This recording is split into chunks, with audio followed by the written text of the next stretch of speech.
to cook in the kitchen with the children, you just might need a little bit of extra time. Looking good? Can you imagine you've cooked the whole recipe on your own? Yeah, good. Today I'm in the kitchen with Aino and Ryan, and we're going to be cooking soon. But this video is really about sharing with you a couple of tips on how you can involve your children in the kitchen to teach them this amazing life skill of cooking, make it fun and enjoyable and stress-free for everyone. So the first tip is to start involving the children already in the selection process. So when you have your recipe cards at home, ask them to help you selecting the recipe they want to cook. You can even show them the pictures on the website and involve them before you order your Hello Chef box. But this way they feel like they have had a say and they are automatically more interested in the cooking process. Then there'll be a couple of maybe safety tips for parents. It is to choose a time to cook when it's relaxed, there's no hurry. So maybe don't start this on a busy weeknight, but choose a Saturday afternoon, for instance, so that everybody can take their time and at least the first few cooking experiences are enjoyable and fun. So the tip 2 really is regarding safety. So there's a couple of things that are great to practice. So first of all, when your children are in the kitchen, be mindful of the fact that they're a different height than you are. So make sure that they're in a comfortable position, because once you're in a comfortable position, everything is easier.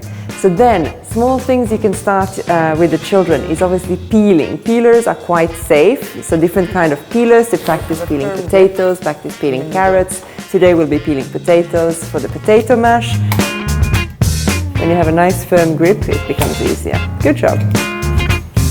Potato masher is a great safe tool for the kids to use.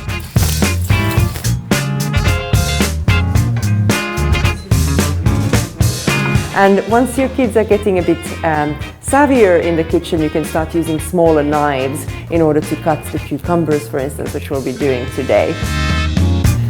There's no hurry at all. Another great thing to remember to teach them is about the heat in the kitchen, and then this will become very hot. So this is where you're not allowed to touch with your fingers. So obviously, whether you're using a gas stove, an induction, a normal electric stove, an oven, to kind of remind them that these things do get hot and to be careful around them.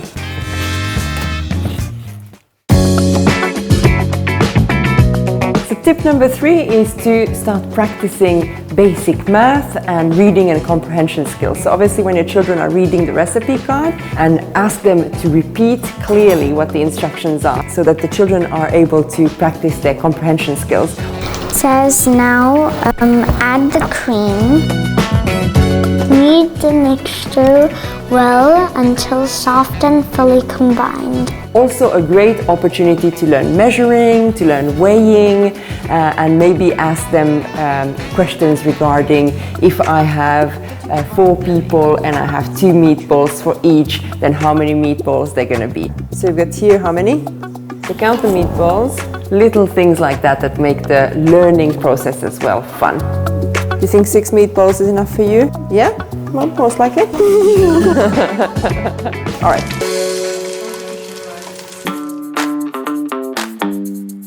And tip number 4 is one of the most important. It's about keeping things clean and keeping things hygienic. So obviously, when you are teaching your children to cook, teach them to clean as they go and let them wash their hands regularly. These are life skills that will stay with them forever.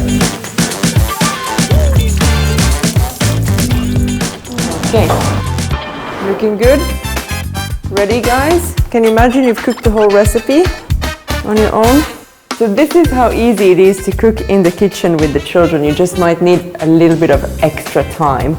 Ryan, what was your favorite part? My favorite part was mashing the potatoes. Yeah? And Aino, for you? My favorite part was eating. All right, so let's dig in. For more simple recipes that you can cook at home with the children, click here.